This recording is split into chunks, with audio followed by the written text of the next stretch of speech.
మన ప్రభువైన యేసుక్రీస్తు పరిశుద్ధ నామములో ఈ పాడ్కాస్ట్ ద్వారా వాక్యం వింటున్న ప్రతి వారికి నా హృదయపూర్వకమైనటువంటి వందనాలు. దేవుడు మిమ్మను దీవించునుగాక. మత్తయి సువార్త 5వ అధ్యాయము 44వ వచనం.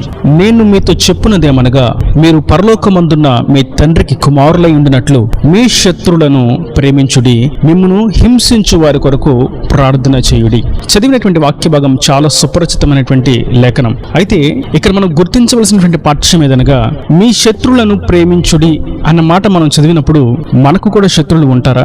మిమ్మల్ని హింసించే వారి కొరకు ప్రార్థన చేయుడి అనంటే మనలను హింసించేవారు ఉన్నారు అని ప్రభు సెలవిస్తున్నారు.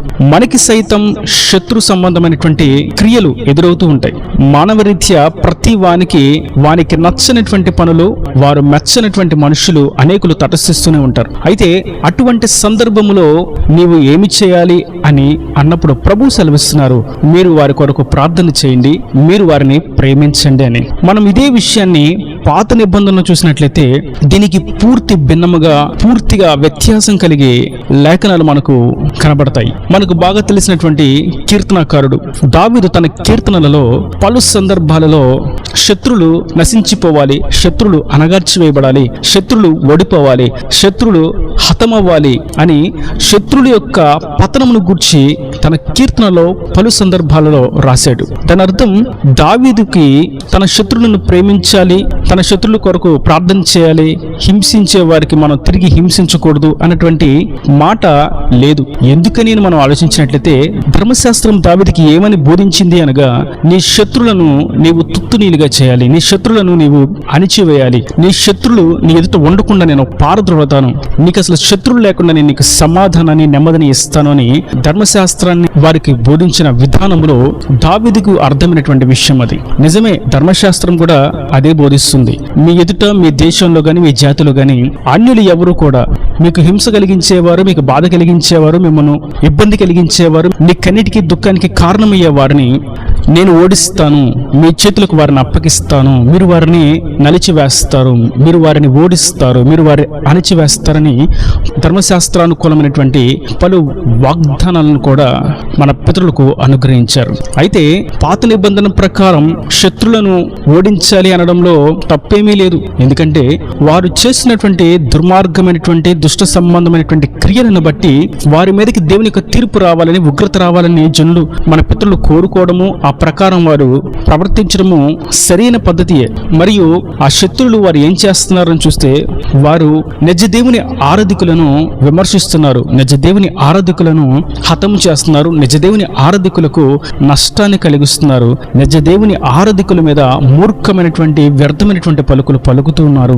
వారు సర్వోన్నతమైనటువంటి దేవుని నామాన్ని వ్యర్థంగా ఉచ్చరిస్తున్నారు. కాబట్టి వారి మీదకి తీర్పు రావాలి, వారు హతించిపోవాలి, వారు నశించిపోవాలని మన పితరులు ప్రార్థన చేసిన విధానము సరియే. అయితే మనము పాత నిబంధన ధర్మశాస్త్రము కింద, మోషే ధర్మశాస్త్రం కింద మనం లేము, కానీ మనం క్రొత్త నిబంధన కాలంలో నిలిచున్నాం. క్రొత్త నిబంధన అనగానే మనకు వెంటనే అర్థమయ్యేది కృపాకాలం. ప్రభు తన నిబంధన క్రిందకు మనలను తీసుకుని వచ్చాడు. ఇప్పుడు మనకు ఆయన బోధిస్తున్నటువంటి మాట, మీ శత్రులను మీరు ప్రేమించండి, మిమ్మల్ని హింసించే వారి కొరకు ప్రార్థన చేయండి.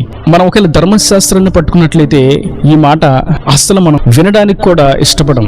అయితే ఆయన క్రొత్త నిబంధన కాడి క్రిందకి మనం వచ్చినప్పుడు ఈ పని చేయడం ఆయన బిడ్డలకు మాత్రమే సాధ్యపడుతుంది. అందుకే ప్రభు అంటారు, మీ తండ్రికి కుమారులై ఉండినట్లు, అనగా మనం దేవునికి కుమారులుగా, కుమార్తెలుగా ఉన్నాము అనడానికి నిదర్శనం ఏదనగా, మనం మన శత్రులను ప్రేమిస్తాం, మనల్ని హింసించే వారి కొరకు మనం ప్రార్థన చేస్తాం. ఈ పని చేయువారు మాత్రమే ఆయనకు కుమారులుగా, కుమార్తెలుగా పిలువబడతారు. ఒకవేళ ఈ పని చేయకుండా నేను దేవుని బిడ్డను, దేవుని స్వాస్యాన్ని, దేవుడు నా తండ్రి అని ఎన్ని పాటలు రాసుకున్నా, ఎన్ని పాటలు పాడినా, ఎన్ని వాక్యాలు చెప్పినా, ఎన్ని వాక్యాలు విన్నా, ఎన్ని సంఘాలు కట్టినా, ఎన్ని సంఘాలు మారినా, ఏ మంచి చేసినా, ఎన్ని సత్కార్యాలు చేసినా, ఎన్ని సత్క్రియలు చేసినా, ఎన్ని ఆత్మీయ గుణలక్షణాలు ఉన్నాయని చెప్పుకున్నా కూడా దేవుని యొక్క కుమారులుగా, కుమార్తెలుగా పిలువబడరు అన్న సంగతి వాస్తవం. కనుక నేటి వాక్యం వింటున్నటువంటి నా ప్రియ సహోదరులారా, మనం క్రొత్త నిబంధన ప్రార్థన శైలిలోకి మనం రావలసిన వారమై ఉన్నాము.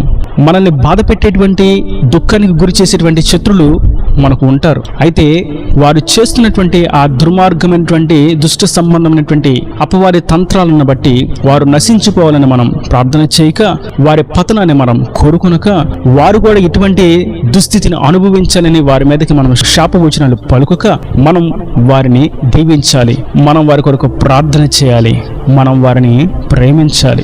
ఇట్టి ఆత్మీయ మెట్టులోకి మనం రావలసిన వారమై ఉన్నాము. ఇంకా మనం రోమీయులకు రాసినటువంటి పత్రిక 12వ అధ్యాయము 19-20 వచనాలను చూసినట్లయితే, ప్రియులారా, మీకు మీరే పగ తీర్చుకొనక దేవుని ఉగ్రతకు చోటియుడి, పగ తీర్చుకొనుట నా పని, నేనే ప్రతిఫలమునెత్తును అని ప్రభు చెప్పుచున్నాడని వ్రాయబడి ఉన్నది. కాబట్టి నీ శత్రువు ఆకలిగొని ఉంటే అతనికి భోజనము పెట్టుము, దప్పిగొని ఉంటే దాహమిమ్ము, అలాగు చేయుట వలన అతని తల మీద నిప్పులు కుప్పగా పోయుదువు. కీడు వలన జయింపక మేలు చేత కీడును జయించుము.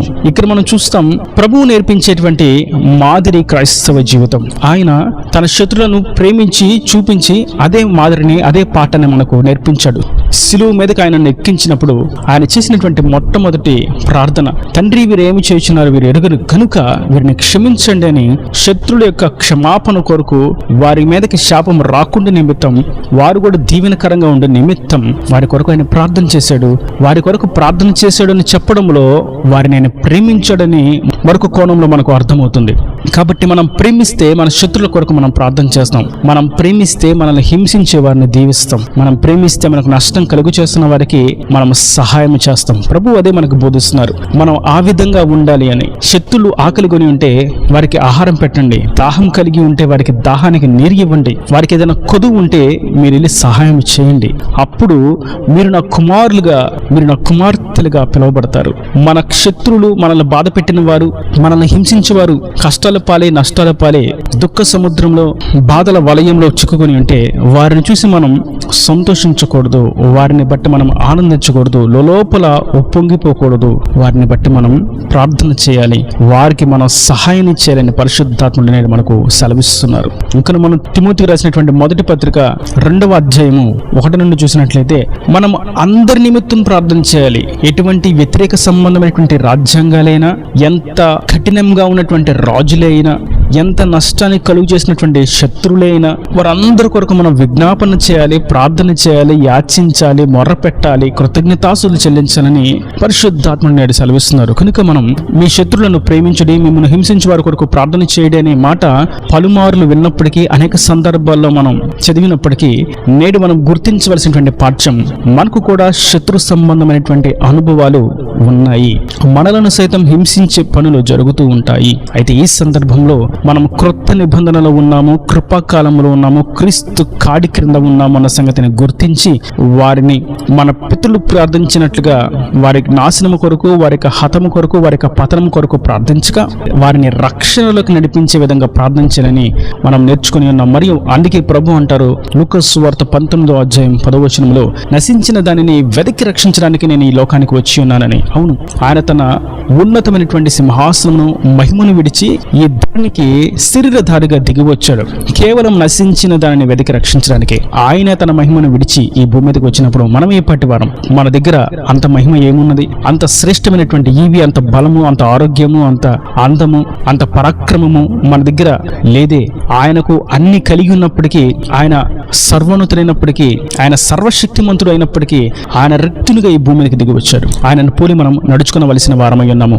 మనకు కలిగినటువంటి అధికారాన్ని బట్టి, ఆధిపత్యాన్ని బట్టి, బలాన్ని బట్టి, బలగాన్ని బట్టి ప్రతీకారము తీర్చుకుంటాను అనేటువంటి వ్యర్థమైనటువంటి మాటలు మనలో రానివ్వక, మనము సాధువైనట్టు, మృదువైనట్టు మరియు దినమనస్సు అనేటువంటి వస్త్రమును ధరించుకొని ఆ స్వభావం కలిగిన వారముగా శత్రుల కొరకు, హింసించే వారి కొరకు, బాధను కలుగు చేయ వారి కొరకు ప్రార్థన చేయవలసిన వారమై ఉన్నాము. అప్పుడు మాత్రమే మనం ఆయనకు కుమారులుగా, కుమార్తెలుగా పిలువబడతాము.